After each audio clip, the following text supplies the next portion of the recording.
Esses dias, conversando com um grupo de pastores, eu ventilei um pensamento para eles dizendo o seguinte: está na hora de nós tirarmos as experiências da Bíblia e passarmos a vivê-las. É interessante que existe uma dicotomia, existe um abismo entre algumas experiências vividas pelos nossos antepassados na Palavra de Deus. E essas experiências parecem que estão tão distantes do nosso viver diário. Grandes milagres aconteceram antigamente e parece que hoje a gente vive na história. E conversando com eles, eu falei o seguinte: eu tenho um pensamento a respeito disso. A Bíblia diz, em Atos capítulo 1, versículo 8, e recebereis poder ao descer sobre vós o Espírito Santo, e sereis minhas testemunhas. Seremos testemunhas do Senhor Jesus. E conversando com esse grupo de pastores, eu disse: você estava lá quando Jesus multiplicou os 5 pães e 2 peixinhos? Eles disseram: não. Então você não é testemunha. Você está narrando uma história. Você não está testemunhando, você não estava presente. Você estava lá quando Lázaro foi ressuscitado? Não. Então você não pode testemunhar sobre a ressurreição de Lázaro. Você simplesmente vai narrar a história que fala da ressurreição de Lázaro. Mas a palavra de Deus diz que o Espírito Santo ele veio sobre as nossas vidas. Ele veio sobre as nossas vidas para sermos testemunhas. Testemunhas do poder de Deus, testemunhas de milagres, testemunhas. Eu vejo que existe um gap entre aquilo que a gente crê e aquilo que a gente está vivendo. E esse gap é corroborado por algumas coisas negativas. O nosso racionalismo, a nossa lógica, as nossas ponderações, a nossa incredulidade, uma série de coisas. Eu tenho um amigo, ele é norte-americano, e ele foi missionário anos atrás aqui no Brasil, no sul do Brasil. E ele conta uma experiência que o filho dele caiu da escada e bateu a cabeça e desmaiou. E a esposa então gritou, apavorada, chorando, e ele foi lá, pegou o menino, tinha uns 9, 10 anos de idade, nos braços, né, o menino desmaiado. Ele orou, falou: Deus, por favor, Deus, faça um milagre. Deus, faça um milagre. Sustenta a vida do meu filho. O rapaz abriu, né, o menino abriu os olhos e tal, disse: oi pai, o que houve? Não, você caiu da escada e tal. Aí depois, na sequência, foram ao médico, fizeram alguns exames, o médico falou: não tem nada, está tudo perfeito. Passaram-se os anos, ele já está residindo novamente nos Estados Unidos. O neto dele teve um acidente parecido. Caiu, bateu a cabeça. Ele foi lá, pegou o netinho também com uns 8, 9 anos de idade. A primeira coisa que ele fez, ligou para a emergência. Ele disse, depois ele falou comigo: Pio, é engraçado, no Brasil eu não tinha emergência, eu não tinha ambulância, eu não tinha, eu clamei a Deus. Aqui nos Estados Unidos, né, como eu tenho a ambulância em 5 minutos da porta da minha casa, o que eu fiz? Eu corri a ambulância, eu corri aos médicos e não recorri a Deus. Será que a gente não tem visto milagres porque a nossa confiança primariamente, não está nos nossos recursos?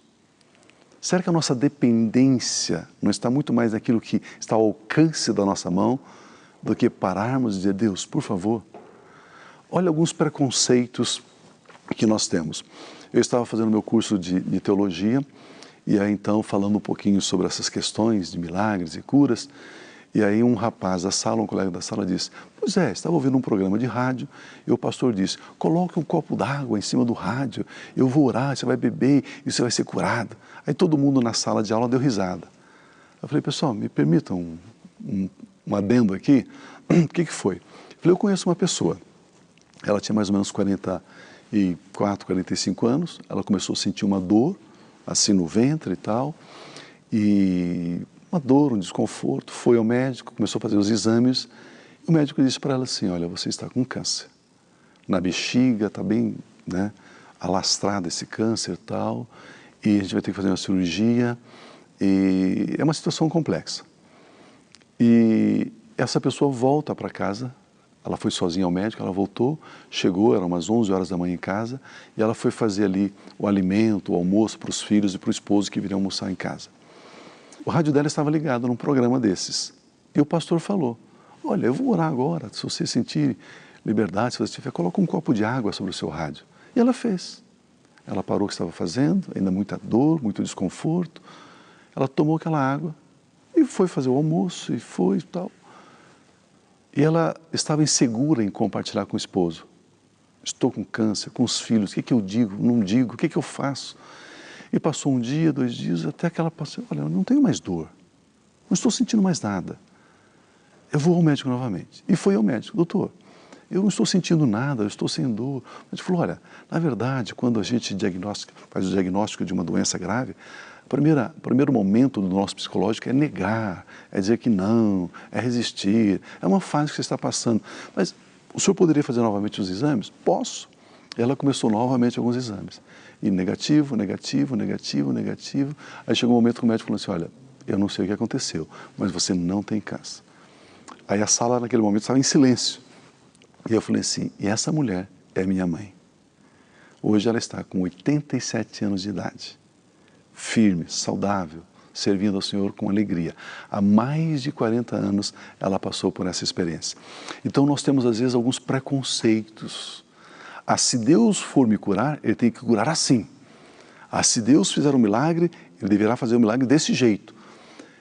A Bíblia diz em Coríntios, capítulo 12, que a uns Ele deu os dons, a outros os ministérios e a outro variedade de operações. Deus Pai, Ele tem variedade de operações. Ele pode operar do jeito que Ele quiser. Ele pode fazer o milagre do jeito que Ele quiser. Ele pode nos curar do jeito que Ele bem entender. Então eu vejo que algumas barreiras, alguns preconceitos nós temos para acessarmos milagres, para acessarmos esse sobrenatural.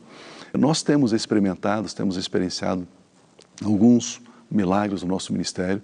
Eu gostaria que fosse mais, né? Eu gostaria que fosse até mais intenso e milagres mais milagrosos, né? Mas nós temos tido alguns testemunhos, temos visto ao longo desses anos ministeriais coisas tremendas Deus fazendo.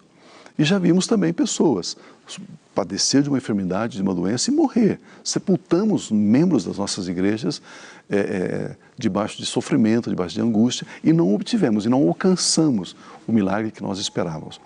Mas eu entendo que os milagres, eles são para o nosso tempo, porque Jesus Cristo é o mesmo ontem, hoje e será para sempre.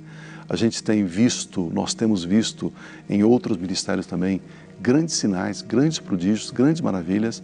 Eu abro sempre o meu coração em fé e digo, Senhor, eu não vou limitar o Senhor.